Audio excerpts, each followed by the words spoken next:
Accidental లో implant చేయించుకున్న వాళ్ళకి 1 ఇయర్ వరకు free maintenance and free x-rays ఉంటాయి. సెకండ్ ఒపీనియన్ కి ఆక్సిడెంటల్ కి రావచ్చు. That is also free of cost. ఆ ఇంప్లాంట్స్ అంటే ఏంటి, దాని గురించి మీకు డీటెయిల్ గా తెలుసుకొని తర్వాతే మీరు ఇంప్లాంట్ పెట్టించుకోండి. Occidental international dental implants hospital advanced టెక్నాలజీతో ఎటువంటి దంత సమస్యలకైనా మా స్పెషలిస్ట్ డాక్టర్లతో ట్రీట్మెంట్ చేయబడును. Root canal, implants, aligners, laser treatment మరియు జుట్టుకు సంబంధించిన సమస్యలు కూడా పరిష్కారం చేయబడును. మా చిరునామా beside Bhramarambika Mallikarjuna theatre, Hyderabad. Hi everyone, this is doctor Madhuri, founder of occidental gum implant specialist. So ఇప్పుడు కాలంలో చాలా మందికి పళ్ళు మిస్ అయితే అడ్వాన్స్ టెక్నాలజీ అండ్ ఈజీగా ఉండేది ఇంప్లాంట్స్ అని చెప్తా ఉంటాము. సో ఆ ఇంప్లాంట్స్ అంటే ఏంటి, దాని గురించి మీకు డీటెయిల్గా తెలుసుకొని తర్వాతే మీరు ఇంప్లాంట్ పెట్టించుకోండి. Each and every step implants గురించి ఇప్పుడు డీటెయిల్గా చెప్తాను. ఫస్ట్ మనకి ఎక్కడన్నా పన్ను మిస్ అయితే అక్కడ ఇంప్లాంట్ సూట్ అయిద్దా లేదనేది మనం ప్లానింగ్ చేసుకోవాలి. సో మనం ప్లానింగ్లో కనుక ఫెయిల్ అయితే మన ట్రీట్మెంట్ అంతా ఫెయిల్ అవుతుంది. సో ప్లానింగ్ కోసం ఏం చేయాలి అంటే ఫస్ట్ దాన్ని క్లినికల్గా చూడాలి. సో ఎక్కడైతే పన్ను మిస్ అయిందో వెనక ముందు పన్ను మధ్యలో గ్యాప్ ఎంత ఉంది, పైన పన్ను సూప్రా ఎరప్షన్ అంటే జారటం ఏమైనా జరిగిందా అని చూడాలి క్లినికల్గా. దాని తర్వాత రేడియోగ్రాఫికల్గా ఓపీజీ కానీ సిబిసిటీ కానీ దాని సిచ్యువేషన్ బట్టి తీసుకోవాల్సి వస్తుంది. సో క్లినికల్గా చెక్ చేసి ఎక్స్రే పరంగా చెక్ చేసి దాని తర్వాతే ఇంప్లాంట్కి సూట్ అవుతున్నప్పుడే మనం ఇంప్లాంట్ అనేది చేయించుకుంటూ ఉండాలి. సో ఒకసారి ప్లానింగ్ అయిపోయింది, ఇంప్లాంట్ ఎగ్జిక్యూట్ చేద్దామన్న తర్వాత సో ఆ ఉన్న బోన్ బట్టి మనం ఆల్యులర్ బోన్లో ఇంప్లాంట్ పెట్టాలా, బేసల్ బోన్లో ఇంప్లాంట్ పెట్టాలని చూసుకుంటూ ఉండాలన్నమాట. ఆల్యులర్ బోన్ అంటే ఏంటి అంటే ఇదివరకున పూర్వంగా మనకి పన్ను చుట్టూ ఉన్న బోన్ని ఆల్యులర్ బోన్ అంటారు. సో దాన్ని కొద్దిగా క్యాన్సరస్గా ఉంటుంది. సో ఆ బోన్ కనుక బాగుంటే ఫస్ట్ ఆ బోన్లో పెడతాము. దాంట్లో పెట్టే ఇంప్లాంటే కన్వెన్షనల్ ఇంప్లాంట్ అంటాము. ఒకవేళ షుగర్ కారణం వల్ల కావచ్చు, ఏజ్ కారణం వల్ల కావచ్చు, ఏదైనా రీజన్ వల్ల ఆల్యులర్ బోన్ కనుక కాంప్రమైజ్డ్గా ఉంటే అప్పుడు మనం బేసల్ బోన్ యూస్ చేసుకొని ఇంప్లాంట్ అనేది పెడతాము. బేసల్ బోన్ అనేది స్ట్రాంగెస్ట్ బోన్ అనమాట. సో ఆల్యులర్ బోన్ కింద ఉండేది బేసల్ బోన్. సో ఆ బేసల్ బోన్ యూస్ చేసుకుని పెడతాము.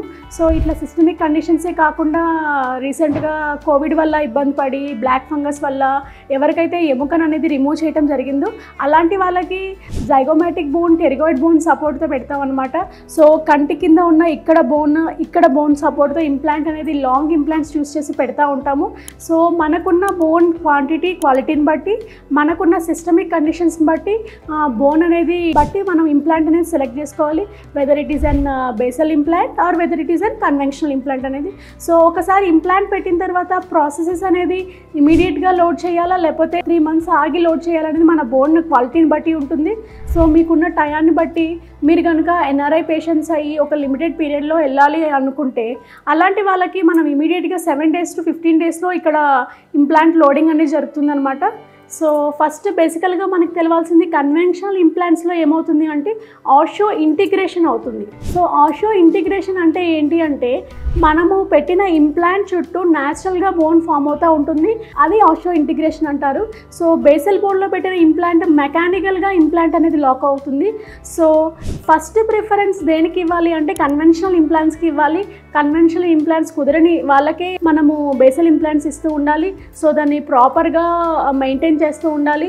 సో ఆక్సిడెంటల్లో ఇంప్లాంట్ చేయించుకున్న వాళ్ళకి 1 year వరకు free maintenance and free x-rays ఉంటాయి. అదే కాకుండా ఎటువంటి వాళ్ళు ఇంప్లాంట్స్కి సూట్ అవ్వరు అంటే ఎవరైతే బిస్ఫాస్ఫినేట్స్ వాడుతూ ఉంటారో వాళ్ళకి ఇంప్లాంట్స్ అనేవి సూట్ అవ్వవు అనమాట. సో మీకు ఏమైనా సిస్టమిక్ హెల్త్ కండిషన్ ఉన్నా, సో మీకు ఎటువంటి డెంటల్ రిలేటెడ్ ఇంప్లాంట్ రిలేటెడ్ ఏమైనా క్వైరీస్ ఉన్నా మీరు ఆక్సిడెంటల్లో సంప్రదించవచ్చు. సో మీరు ఎక్కడైనా ఇంప్లాంట్స్ కోసం వేరే చోటికి కన్సల్టేషన్కి వెళ్ళారు, మీకు సరిగ్గా క్లారిటీ రాలేదు అన్నప్పుడు కూడా సెకండ్ ఒపీనియన్కి ఆక్సిడెంటల్కి రావచ్చు. That is also free of cost. మీరు ఇంతకుముందు తీసుకున్న ఎక్స్రేస్ కానీ కన్సల్టేషన్ రిపోర్ట్ కానీ తీసుకొస్తే సరిపోతుంది. సో ఇంప్లాంట్స్ కావచ్చు, దాని మీద నుంచి క్యాప్స్ కావచ్చు, ఎటువంటి డీటెయిల్స్ కావాలన్నా నన్ను సంప్రదించవచ్చు. సో ఇక్కడ ఆక్సిడెంటల్లో స్పెషల్గా నేను ఇంప్లాంట్ స్పెషలిస్ట్ కాబట్టి ప్లానింగ్ నుంచి ఎగ్జిక్యూషన్ వరకు మొత్తం నేనే చూసుకుంటూ ఉంటాను. So for any further details you can contact us.